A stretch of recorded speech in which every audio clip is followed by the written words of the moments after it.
Hello guys, ഞാൻ ഈയിടെ എൻ്റെ ഹസ്ബൻഡിൻ്റെ വീട്ടിൽ പൂരത്തിന് പോയ സമയത്ത് എൻ്റെ ഹസ്ബൻഡിൻ്റെ അകന്നൊരു അങ്കിള് എൻ്റെ അടുത്ത് പറഞ്ഞു, മക്കളെ നിങ്ങൾ ഇങ്ങനെ ജീവിച്ചാൽ പോരാ, ഒരു വീട് വെക്കണം, ഒരു സ്ഥലമൊക്കെ മേടിക്കണം. നല്ല കാര്യം, ആ ഡയലോഗൊക്കെ എനിക്ക് ഇഷ്ടപ്പെട്ടു. പക്ഷെ ലാസ്റ്റ് ഈ അങ്കിള് പറയാണ്, നിങ്ങളുടെ ആർഭാട ജീവിതം ഒന്ന് കുറയ്ക്കരുത്. എനിക്ക് ആകെ കിട്ടുന്നത് 2000 രൂപയുടെ 3 നോട്ടാണ്.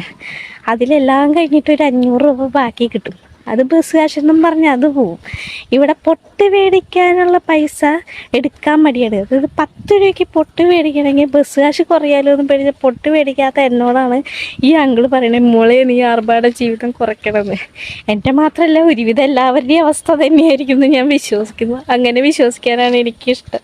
അപ്പം ഞാൻ വേറൊരു വീഡിയോ ആയിട്ട് വരാം. Okay, bye. ഹലോ ഗായ്സ്, ഞാൻ ഈയിടെ എൻ്റെ ഹസ്ബൻഡിൻ്റെ വീട്ടിൽ പൂരത്തിന് പോയ സമയത്ത് എൻ്റെ ഹസ്ബൻഡിൻ്റെ അകന്നൊരു അങ്കിള് എൻ്റെ അടുത്ത് പറഞ്ഞു, മക്കളെ നിങ്ങൾ ഇങ്ങനെ ജീവിച്ചാൽ പോരാ, ഒരു വീട് വെക്കണം, ഒരു സ്ഥലമൊക്കെ മേടിക്കണം. നല്ല കാര്യം, ആ ഡയലോഗൊക്കെ എനിക്ക് ഇഷ്ടപ്പെട്ടു. പക്ഷെ ലാസ്റ്റ് ഈ അങ്കിള് പറയാണ്, നിങ്ങളുടെ ആർഭാട ജീവിതം ഒന്ന് കുറയ്ക്കരുത്. എനിക്ക് ആകെ കിട്ടുന്നത് 2000 രൂപയുടെ 3 നോട്ടാണ്. അതിലെല്ലാം കഴിഞ്ഞിട്ട് ഒരു 500 രൂപ ബാക്കി കിട്ടും. അത് ബസ് കാശെന്നും പറഞ്ഞ് അത് പോവും. ഇവിടെ പൊട്ട് മേടിക്കാനുള്ള പൈസ എടുക്കാൻ മടിയാണ്. അതായത് 10 രൂപയ്ക്ക് പൊട്ട് മേടിക്കണമെങ്കിൽ ബസ് കാശ് കുറയാലോ എന്ന് പേടിച്ച് പൊട്ട് മേടിക്കാത്ത എന്നോടാണ് ഈ അങ്കിള് പറയണത്, മോളെ നീ ആർഭാട ജീവിതം കുറയ്ക്കണമെന്ന്.